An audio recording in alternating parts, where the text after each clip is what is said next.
Hello everyone, welcome to Saroj Mishra's YouTube channel. में YouTube channel पर आप सभी का बहुत बहुत स्वागत है। साल 2024 ईयर 2024 जाते जाते एक और नया नोटिफिकेशन लेकर आया है और इस नए नोटिफिकेशन के हिसाब से 32,000 वैकेंसीज है, परमानेंट पोस्ट है, स्थायी नौकरी है। ये कोई कॉन्ट्रैक्ट की संविदा की नौकरी नहीं रहेगी, परमानेंट पोस्ट है। भारत सरकार, गवर्नमेंट ऑफ इंडिया या सेंट्रल गवर्नमेंट, जो भी आप बुलाना चाहें, तो भारत सरकार की स्थायी नौकरी, central government permanent post 32,000 all over India से कैंडिडेट अप्लाई करेंगे। सभी स्टेट में वैकेंसीज आपको देखने को मिलेंगी, सभी स्टेट में पोस्टिंग रहेगी। आज 23 दिसंबर को शॉर्ट नोटिफिकेशन विज्ञप्ति जारी कर दी गई है। उसमें भी काफी सारी डिटेल्स दी गई हैं कि कौन से डेट से अप्लाई शुरू होगा, कितने पोस्ट है, सैलरी क्या देंगे, फीस क्या है, फीस स्ट्रक्चर क्या है, बाकी बहुत सारी चीजें इसमें दी हुई हैं। एज क्राइटेरिया क्या है और कुछ चीजें जो नहीं दी गई है, मतलब कौन से स्टेट में कितनी वैकेंसी है, वो डिटेल्ड एडवर्टीजमेंट में जल्दी ही जारी कर दिए जाएंगे। तो बड़ी खबर है, ये मौका मिस मत करें, क्योंकि एज लिमिट भी आपको इसमें अच्छा देखने को मिल रहा है। अच्छी खासी जो एज लिमिट दी हुई है इन्होंने, ये एज लिमिट जो ना नेक्स्ट टाइम जो वैकेंसीज आएंगी तो देखने को नहीं मिलेंगी। मतलब छूट दी गई है इस बार, एज रिलैक्सेशन दी गई है इस बार सभी कैंडिडेट को, जनरल कैंडिडेट्स को भी।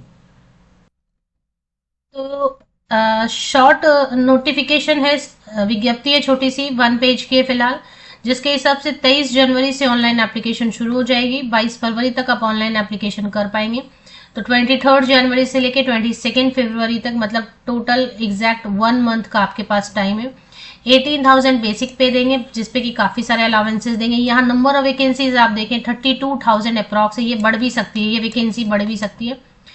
एज लिमिट मैंने बोला ना, इस बार सभी कैंडिडेट को छूट दी जा रही है। ये 36 इयर्स अपर एज लिमिट है, ऊपरी आयु सीमा है, जो कि जनरल, अनारक्षित, ओपन कैटेगरी के लिए। अगर आप SC ST OBC, non creamy layer या फिर एक्स सर्विसमैन है, PWD कैंडिडेट है, तो और भी ज्यादा एज में रिलैक्सेशन मिलेगी। और ये जो एज लिमिट आप देख रहे हैं ना, 1 टाइम है।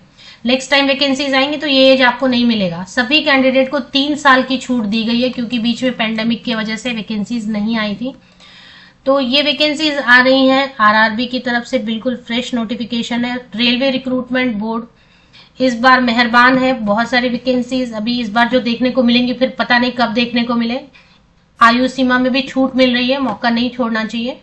Recruitment for various post in level 1 अगर आप समझना चाहें ठीक से तो ग्रुप D भी आप बुला सकते हैं इसे।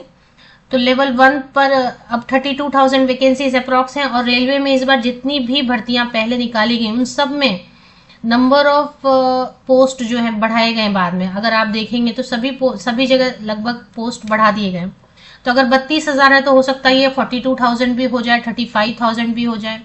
और 36 साल ये जो ऊपरी आयु सीमा देख रहे हैं, ये 1 टाइम है।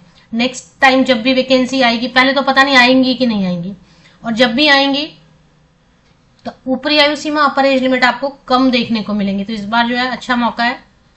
जोन वाइज जो वैकेंसी की डिटेल आती है, जैसे 32,000 ऑल ओवर इंडिया है, लेकिन जोन वाइज, स्टेट वाइज जो है ना वैकेंसी की डिटेल आएंगी। डिटेल्ड एडवर्टीजमेंट बाद में आने वाली है, तब तक आपको वेट करना पड़ेगा। तो रेलवे रिक्रूटमेंट बोर्ड की तरफ से ये शॉर्ट नोटिफिकेशन है। अच्छा, इसमें क्या होता है ना, रिफंडेबल फीस लेते हैं। 500 लेंगे, लेकिन वो भी बाद में आपको रिफंड कर देंगे 400, अगर आप CBT एग्जाम में बैठते हैं तो। एग्जाम सिलेक्शन कैसे रहेगा, 500 रुपीज फीस है ना, 400 रुपए रिफंड कर देंगे। जैसे आप कंप्यूटर बेस्ड टेस्ट होगा, ऑनलाइन एग्जाम होगा, कंप्यूटर देंगे आपको, स्क्रीन देंगे, उस पर आपको मल्टीपल चॉइस क्वेश्चन देंगे, आपको सही आंसर जो टिक टिक टिक टिक करना है बस। तो अगर आप ये एग्जाम अपियर हो जाते हैं तो 400 आपको वापस लौटा देंगे, मतलब 100 रुपीज सिर्फ आपकी फीस रहेगी।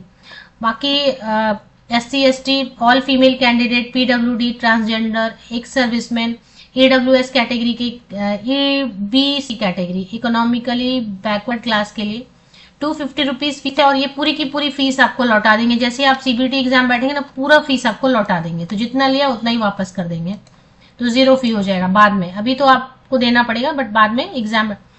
तो रिक्रूटमेंट प्रोसेस अभी आएंगे, CBT एग्जाम होगा, उसमें क्या डिटेल्स रहेंगे। क्वालिफिकेशन अभी नहीं दिया, तो मैं आपको पिछली बार जो एडवर्टीजमेंट आए थे ना, उससे बता देती हूँ शॉर्ट में कि क्या है। अब ये सारे वेबसाइट्स हैं, इसमें से किसी भी वेबसाइट पर आपको डिटेल्ड एडवर्टीजमेंट जब आएंगे तो देखने को मिलेगा। इसका एडवर्टीजमेंट नंबर आप नोट डाउन कर ले। एडवर्टीजमेंट नंबर अगर आपके पास रहता है तो आप उसको लोकेट कर सकते हैं। For detail CEN number 8/2024।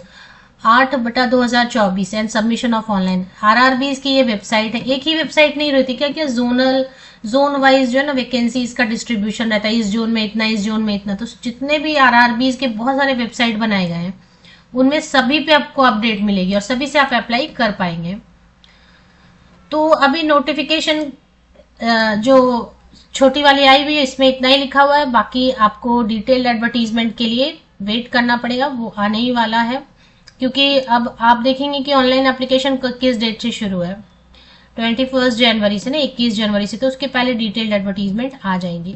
अब क्वालिफिकेशन की बात कर लेते हैं, क्योंकि क्वालिफिकेशन तो यहाँ बताया नहीं है। तो पिछले बार जो एडवर्टीजमेंट है, मतलब इस बार वाला नहीं, इस बार में तो अभी नहीं दिया है ना, छोटी छोटी सी ये नोटिफिकेशन है, इसमें इतना कुछ नहीं दिया है। तो पहले जब भी आए थे तो क्या मांग रहे थे वो चेक कर लेते, क्या क्वालिफिकेशन मांग रहे थे।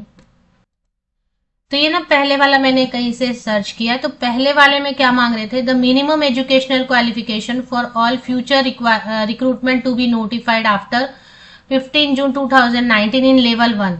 इन्होंने बताया कि लेवल 1 में जो भी वैकेंसीज आएंगी आरआरबी की तरफ से, उसमें 10th पास रहेगा।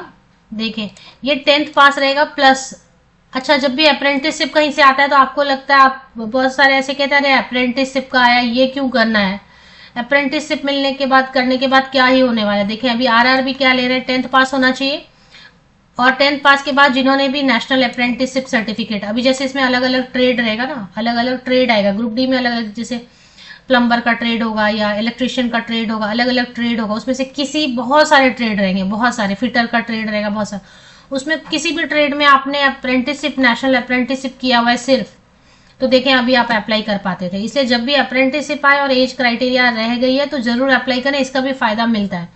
अगर आपने अप्रेंटिस नहीं किया, 10th पास और आईटीआई किया, तब भी आप अप्लाई कर पाएंगे। फिलहाल मेरे पास इतनी इन्फॉर्मेशन है, डिटेल नोटिफिकेशन आने पर और भी चीजें आप समझ पाएंगे। अब मान लेते हैं आपको खुद नोटिफिकेशन चेक करना है कि आया या नहीं आया बीच बीच में, तो मैं आपको एक आरआरबी की वेबसाइट ओपन करके बताती हूँ कि कैसे आप ओपन कर सकते हैं और कैसे आप चेक कर सकते हैं। तो मैं वापस चलती हूँ शॉर्ट नोटिफिकेशन में। जो पहला इन्होंने बताया आरआरबी अहमदाबाद, आरआरबी अजमेर, तो इस चलिए गूगल पे चलते हैं, आरआरबी अहमदाबाद कैसे ओपन करेंगे और कैसे आप चेक करेंगे। तो मैंने कुछ नहीं किया, सिंपल गूगल पर जाने के बाद आरआरबी अहमदाबाद वेबसाइट टाइप कर लिया। यहाँ पर टाइप करते ही आरआरबी अहमदाबाद की ऑफिशियल वेबसाइट की लिंक आ गई है ना फर्स्ट में। अब आपको लगेगा आरआरबी अजमेर चेक करते हैं, तो वो आप आरआरबी अजमेर टाइप कर लेना, और जो पहला जो यहाँ पर लिंक आपको आता आरआरबी अहमदाबाद का, वही आपको क्लिक कर लेना है। तो ये आ गया रेलवे रिक्रूटमेंट बोर्ड के बहुत सारे वेबसाइट है, जो भी आप ओपन करना चाहें। अब यहाँ पे कोई ना कोई रिक्रूटमेंट सेक्शन होगा, उसी में अनाउंसमेंट में भी आएंगे, फिलहाल आए नहीं है। तो यहाँ पर आप कोई भी चेक कर सकते हैं, जो रिक्रूटमेंट सेक्शन रहेगा और उसमें आपको नोटिफिकेशन मिल जाएगी। इसमें देख रहे हैं कई सारे ऑप्शंस बने हुए हैं, और जैसे ही एडवर्टीजमेंट आएंगे इस पर तो बहुत सारे वीडियोस बनने लग जाएंगे और मेरे चैनल पर भी आपको अपडेट मिल जाएगी। जैसे मैंने आपको एक वेबसाइट ओपन करना सिखा दिया, सिर्फ ऐसे बहुत सारे मल्टीपल इसके वेबसाइट्स हैं।